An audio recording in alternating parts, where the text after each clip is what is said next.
안녕하세요. 펀드매직입니다. 카카오 영년 글로벌 채권 펀드 6월 시간입니다. 구독과 좋아요 부탁드리고요.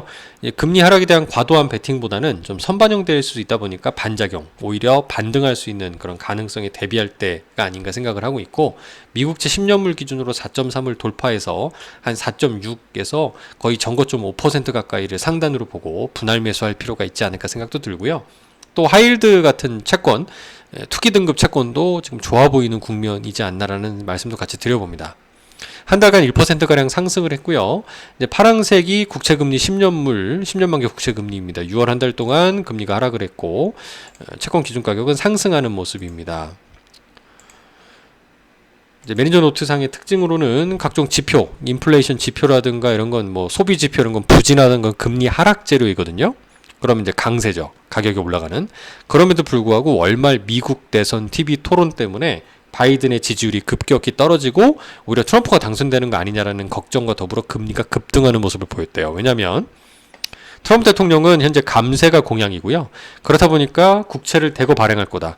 세금이 들어오는 게 없을 거니까 국채 발행할 건데, 그렇다 보면 공급이 수요보다 늘어나고 가격이 떨어진다는 얘기는 채권 가격의 금리의 상승을 불러오는 금리 상승 재료가 돼버리거든요. 우려가 아닐 수가 없습니다. 수익률 그래프 계속 상승하는 거는 좀 이상적입니다만, 향후 이제 11월 대선이 걱정되는 시점인 거죠. 섹터별 비중상으로 봐도 얘는 대부분 선진국 정부채나 우량등급 회사채로 구성되는 것을 볼 수 있습니다. 그렇기 때문에 상대적으로 수익률이 좀 작은 특징을 보여주고요. 오히려 최근 1년간을 보게 되면 앞서 보여드렸던 핌코의 분산투자 펀드라든가 오히려 하이힐드 펀드가 시행등급이 낮다 보니까 좀 더 높은 이자 수익을 들이면서 더 좋은 수익을 보여주고 있다. 그리고 예전처럼 스프레드가 축소됐던 게 이제 확대되면서 채권이 깨져야 되는데 그러기보다는 오히려 지금 견조한 상황이다라는 게 좀 아이러니한 모습입니다. 정부가 그만큼 좀 통제를 잘 하고 있다 볼 수도 있고요.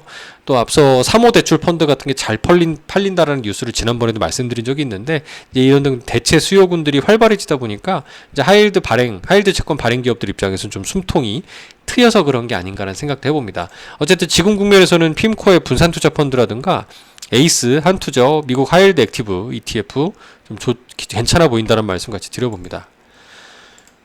여기 상위에 LQD 투자 등급 회사채가 들어있잖아요. 이 부분도 한번 점검을 한번 해보면 지금 현재 만기 수익률이 5.22%, 듀레이션은 8.36년으로 긴 편입니다. 이거 국내로 환산하면 2% 정도 환해지 비용 까야 되는 거 말씀드렸죠. 그 다음에 앞서 하이힐드 채권은 어떠냐? 미국에 상장된 HYG라는 티커를 가진 ETF 기준으로는 7.59%의 만기 수익률, 그리고 듀레이션은 3.17년으로 상대적으로 짧은 특징을 보입니다. 지금 미국채 금리 수준이라든가 이제 시장의 어떤 수익률 전반적인 부분을 감안해 보면 나쁘지 않아 보입니다.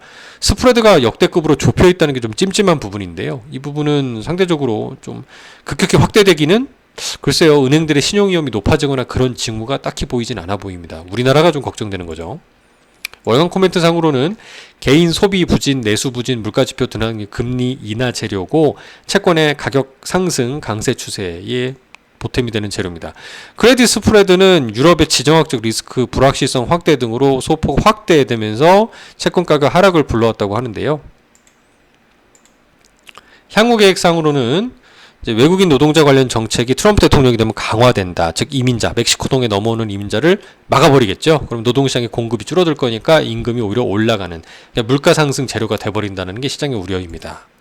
감세한 연장, 앞서 말씀드렸죠. 재정 확대 리스크는 금리 상승 재료가 됩니다. 그래서 이런 상황에서는 국채금리가 상승할 수 있는 리스크도 존재하기 때문에 마냥 금리 하락에 배팅하기에는 위험해 보일 수 있습니다. 따라서 금리가 다시 좀 한 4.56 레벨 이상 올라가기 전까지는 분할 매수가 되는 거고요. 그 전까지는 이런 투기 등급 회사채까지 감안해서 좀 채권 중에서는 가장 좀 일드가 높은 하이힐드 채권 등등 등급은 비록 낮지만 이런 채권을 좀 투자할 수 있는 선별적 구성이 필요한 시점이다라고 얘기를 하고 있습니다. 좋은 성과 부탁드립니다.